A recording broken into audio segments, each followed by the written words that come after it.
अच्छा. श्रीराम मागा बोलिले करंट लक्षण, ते विवेके सांडावे संपूर्ण. आता एकास देव लक्षण, परम सौख्यदायक. उपजत गुण शरीरी, परोपकारी नाना परी. आवड सर्वांचे अंतरी सर्व काळ. सुंदर अक्षर लेहो जाणे, चपळ शुद्ध वाचू जाणे. अर्थांतर समजो जाणे सकळ काही. कोणाचे मनोगत तोडिना, भल्यांची संगती सोडिना. देवलक्षण अनुमान आणून ठेवी. ठीक आहे, ठीक आहे. श्रीमद ग्रंथराज दासबोधामधला हा आता दशक 19 आणि समास चौथा आहे. सदैव लक्षण आहे. त्याच्या आधीचा जो समास होता तो करंट लक्षण सांगणार होता. आणि समर्थ सांगतायत की करंट लक्षण सोडून द्यायची आणि अंगीकार करायचा तो सदैव लक्षणांचा. आणि म्हणून सदैव लक्षण कोणती ही इथे सांगतात या समासात. सदैव आणि त्याच्या विरुद्ध समास आहेत सत सांगितलेल्या मागच्या, ते करंट पण. तर तुम्ही पटकन लक्षात तुमच्या आलं पाहिजे. तुम्ही सगळे जे ऐकणारे श्रोते आहात, बरोबर, काय तुमच्या लक्षात आलं पाहिजे की करंट पण कोणतं आणि सदैव पण कोणतं. जो स्वतःला देह समजतो, शरीर समजतो, ते करंट पण आहे. अज्ञान आहे ना, म्हणून समजतो स्वतःला. पण ज्याची सद्गुरु भेट घडलेली आहे त्याने हे करंट पण समूळ सोडून दिलं पाहिजे. समूळ ठेवायचं नाही शिल्लक. आणि अंगीकार करायचा कोणता, कशाचा, तर समर्थ इथे सांगतात की सदैव लक्षण आहेत ना, त्या सर्व लक्षणांचा अंगीकार करायचा. मग मी देह नाही, मी शरीर नाही, तर हे शरीर हा देह ज्याच्यामुळे हालचाल करतोय, चालतोय, बोलतोय, व्यवहार करतोय, जे काही अवघ संवेदनांचं विश्व ज्या कशामुळे उभं राहिलेलं या देहाच्या ठिकाणी, देहाच्या ठिकाणी उभं राहिलेलं ते तत्व कोणतं आहे. समर्थ म्हणतात ते देवतत्व आहे. आज आज कोणता दिवस आहे? हा, कोणता दिवस आहे? देव दिवाळीचा दिवस आहे. तर ते देवत्व तुम्ही स्वतःच्या ठिकाणी जाग करायचंय. जाणून, ओळखून, पारखून सद्गुरूची भेट तुमची झालेली आहे. सद्गुरूंचा निरोप कोणता आहे तो तुम्हाला प्राप्त झालेला आहे. सद्गुरूंनी जो निरोप तुम्हाला दिलेला आहे ना, तो कोणता आहे की तू देव आहेस, तू माणूस नाहीच नाही, कदापि नाही. तर त्याला समजतोयस. मूर्खपणा आहे, अज्ञान आहे. ते लवकरात लवकर सोडून दे. तो अंधार आहे, अंधाराचा, अंधकाराचा, अज्ञानाचा अंधार, त्याचा त्याग कर. आणि जे तुझं दिव्यत्व आहे, देवत्व आहे, ते पहा. आहे ते तुझ्या ठाईच नव्हे, तुझ्या ठाई नाही, तूच ते दिव्यत्व आहेस, देवतत्व आहेस. दिव्यत्व म्हणजे देवतत्व. तो प्रकाश तू आहेस. दिवाळी म्हटलं की तुम्हाला सर्वांना काय आठवतं? प्रकाश. दिवाळी हा कसला? दिव्यांचा उत्सव, म्हणजे प्रकाशाचा उत्सव दिवाळी. देव दिवाळी म्हणजे आपणच देव आहोत हे जाणायचं, हे ओळखायचं. सद्गुरूंनी जी आज्ञा दिली, आज्ञा आहे तुम्हाला सद्गुरूंची, की स्वतःला देव मानू नकोस, स्वतःला देवच मान, ही आज्ञा आहे, नुसतं निरोप नाहीये. हा, ही आज्ञा आहे. तर सद्गुरूंचा आज्ञाभंग करू नका, होऊ देऊ नका. पालन, आज्ञा पालन करा. का? गुरुपुत्र आहात, गुरुपुत्र आहात. सद्गुरूंची आज्ञा पाळलीच पाहिजे. सद्गुरु भेट, महाभाग्याने सद्गुरु भेट होते, महाभाग्याने. अनंत किती काय आपल्याकडे तर म्हटले ना, 84 लक्ष योनींचा प्रवास घडला की मनुष्य देह प्राप्त होतो.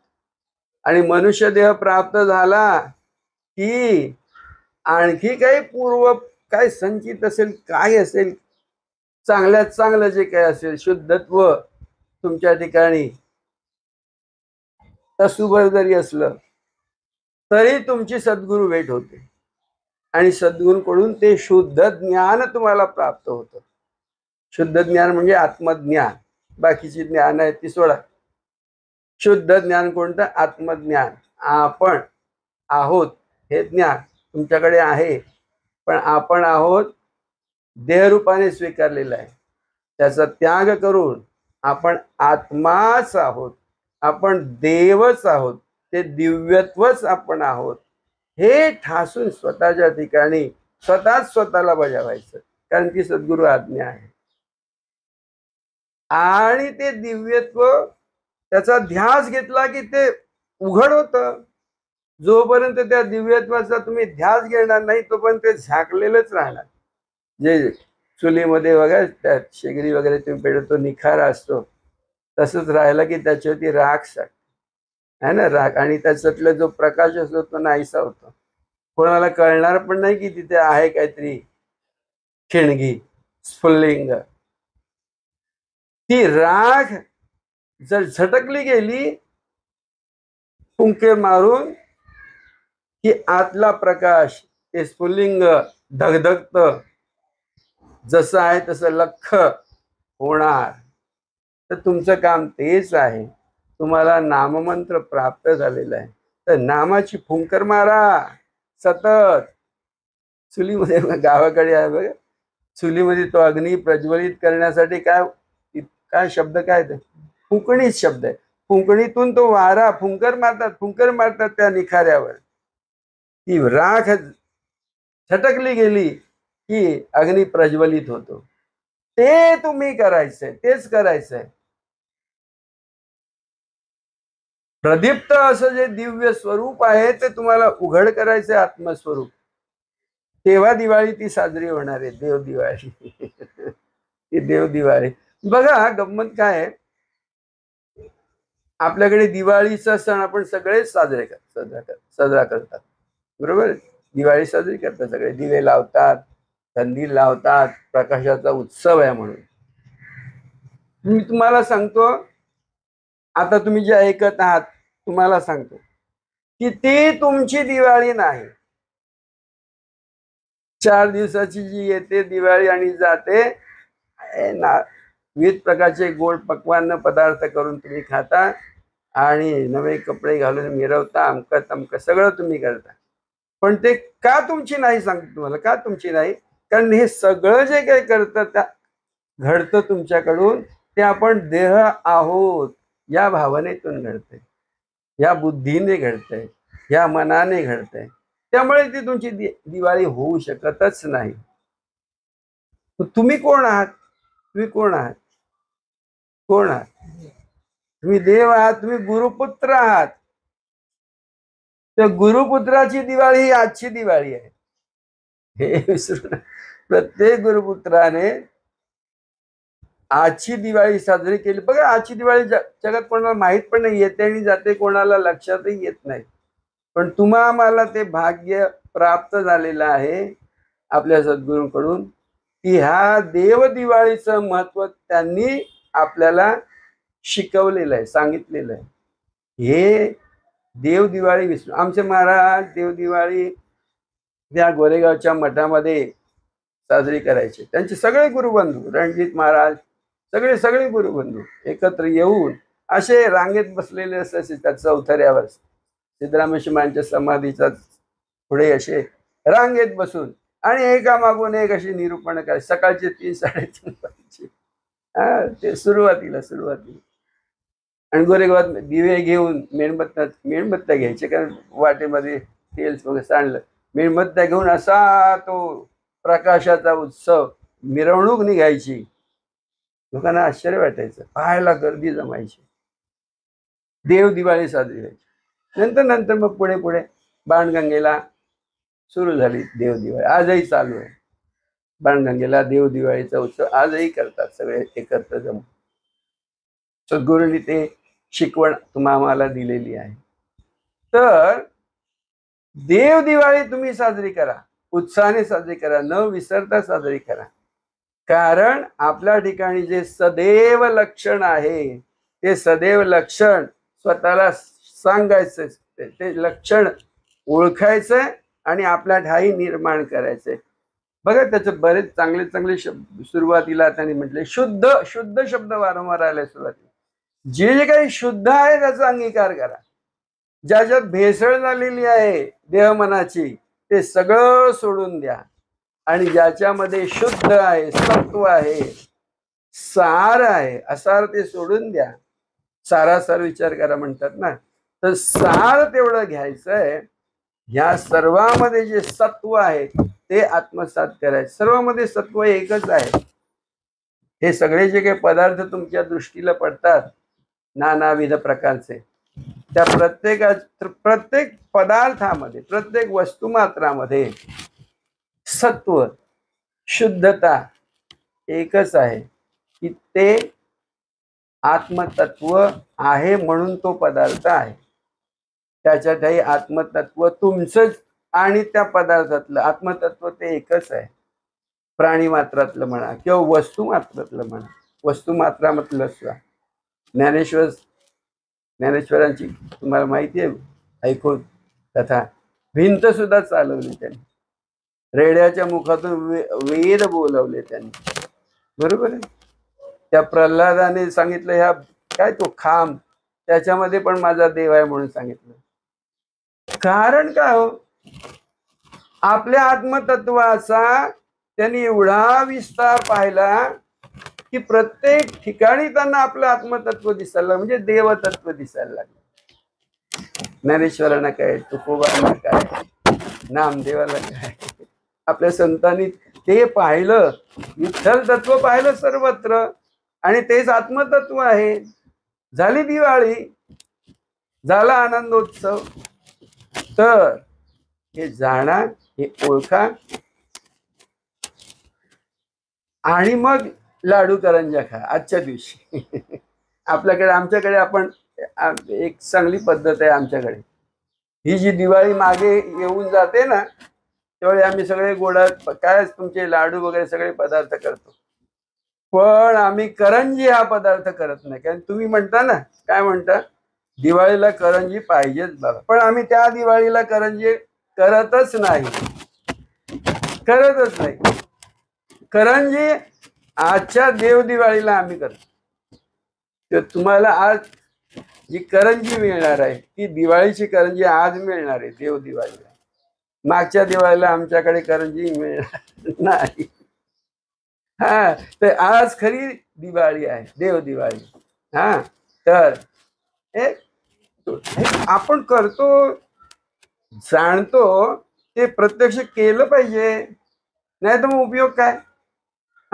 देव दिवाळी ती दिवाळी आहे नाही, ती दिवाळी नाही. गुरुपुत्रासाठी ही दिवाळी आहे. तेव्हा शुद्ध ज्ञानाचा प्रकाश आपल्या ठाई पहा, आपल्या ठाई पहा. आपणच तो प्रकाश आहोत असं जाणा, असं ओळखा. मग तुमची देव दिवाळी झालीच समजा. सद्गुरूंची शिकवण आहे. सद्गुरू निसर्गदत्त महाराजांची शिकवण, सद्गुरू सिद्धरामेश्वरांची शिकवण, सद्गुरू रणजित महाराजांची शिकवण आहे. कालच आम्ही नाशिकला उत्सवाला गेलो. सिद्धरामेश्वर महाराजांचा सप्ताह होता. रमाकांत महाराजांची आठवण करतो. गुरु रमाकांत आमचे गुरुबंधू. तर मोठा आता नाशिक तर आमच्या महाराजांनी सांगितल्याप्रमाणे भक्तीचा मळा आता तिथे बहरलेला आहे.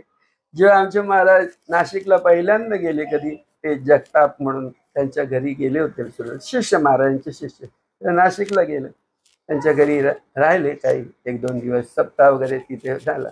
संध्याकाळच्या वेळी महाराजांचे बाहेर फिरायला निघा. मळे होते सगळे, द्राक्षांचे मळे होते. तर मळ्यातून फिरता फिरता महाराज एका जागी थांबले. अचानक बरोबरचे लोकही थांबले. का महाराज असे थांबले? निसर्गदत्त महाराज पटकन उद्गारले, अरे हा मळा आहे तुमचा, जगतापांचा मळून आजही प्रसिद्ध आहे. हा मळा आहे तुमचा. काही दिवसांनी इथे हा बघा काय होणार आहे. इथे भक्तीचा मळा बहरणार आहे. हे महाराजांचे उद्गार. काही दिवसांनी इथे भक्तीचा मळा बहरणार आहे. आणि आज ते झालेलं आहे. नंतर आमच्या महाराजांनंतर रणजित महाराज काही वर्षांनी तिथे गेले नाशिकला. आणि ते भक्तीचं बीज, अनेक वृक्षांचं बीज तिथे रोवलं गेलं. अनेक रोपं तिथे लावली गेली. मळा पिकला. आणि नंतर आमचे गुरुबंधू निसर्गदत्त महाराजांचे शिष्य, परमशिष्य म्हणूया, अतिशय प्रेम. रमाकांत महाराजांवर आमच्या महाराजांचं अतिशय प्रेम होतं. सुरुवातीला त्यांना काय परिस्थिती, हातात कॉलेजला जायचं वगैरे, हातात घ्यायला घड्याळ नव्हतं. आमच्या महाराजांच्या जवळ लक्षात आलं. स्वतः घड्याळ घेऊन रमाकांत महाराजांना त्यांना कॉलेजच्या ऍडमिशनसाठी सुद्धा मुंबई विद्यापीठाचा कोणते रजिस्ट्रार समोर होता. तर याला ऍडमिशन मिळालं पाहिजे, बघ कॉलेजमध्ये तुझ्या युनिव्हर्सिटीत ऍडमिशन घडून. असं प्रत्येक आपल्या शिष्यावर त्यांचं लक्ष असायचं आणि अतिशय प्रेम. प्रत्येक शिष्यावर त्यांचं प्रेम असायचं. तर रमाकांत महाराजांना आमच्या महाराजांकडून फार प्रेम प्राप्त झालं. आज मी कालच म्हटलं तिथे की नाशिकच्या त्या जगताप मळ्यामध्ये त्रिवेणी संगम आहे. एक तर निसर्गदत्त महाराजांचा पदस्पर्श, रणजित महाराजांचा पदस्पर्श, आणि आज सद्गुरू रमाकांत महाराजांनी केलेलं कार्य, त्यांचा स्पर्श, असं मिळून तिथे आता तो त्रिवेणी संगम भक्तीचा मळा भरलेला आहे. तिथे नित्य दिवाळी आहे. तिथे नित्य दिवाळी आहे. तिथे आता जी वास्तू उभी राहिली तिला नाव दिलंय रणजिताश्रम. श्री सद्गुरू निसर्गदत्त महाराज भक्ती ज्ञान केंद्र रणजिताश्रम असं त्याला नाव दिलेलं आहे. भक्तीचा मळा दाटलेला आहे. दिव्यत्वाचा उत्सव आहे. तर हा दिव्यत्वाचा, देवतत्वाचा उत्सव म्हणजे दिवाळी, देव दिवाळी. तुमच्या प्रत्येकाच्या ठाई हे जे श्रवण तुम्ही आता करीत आहात, प्रत्येकाच्या ठाई प्रत्येकाने ती देव दिवाळी साजरी करायची आहे. ते लक्षण अंगी बाणवायचं, शुद्ध लक्षण, सदैव लक्षण. जय गुरु.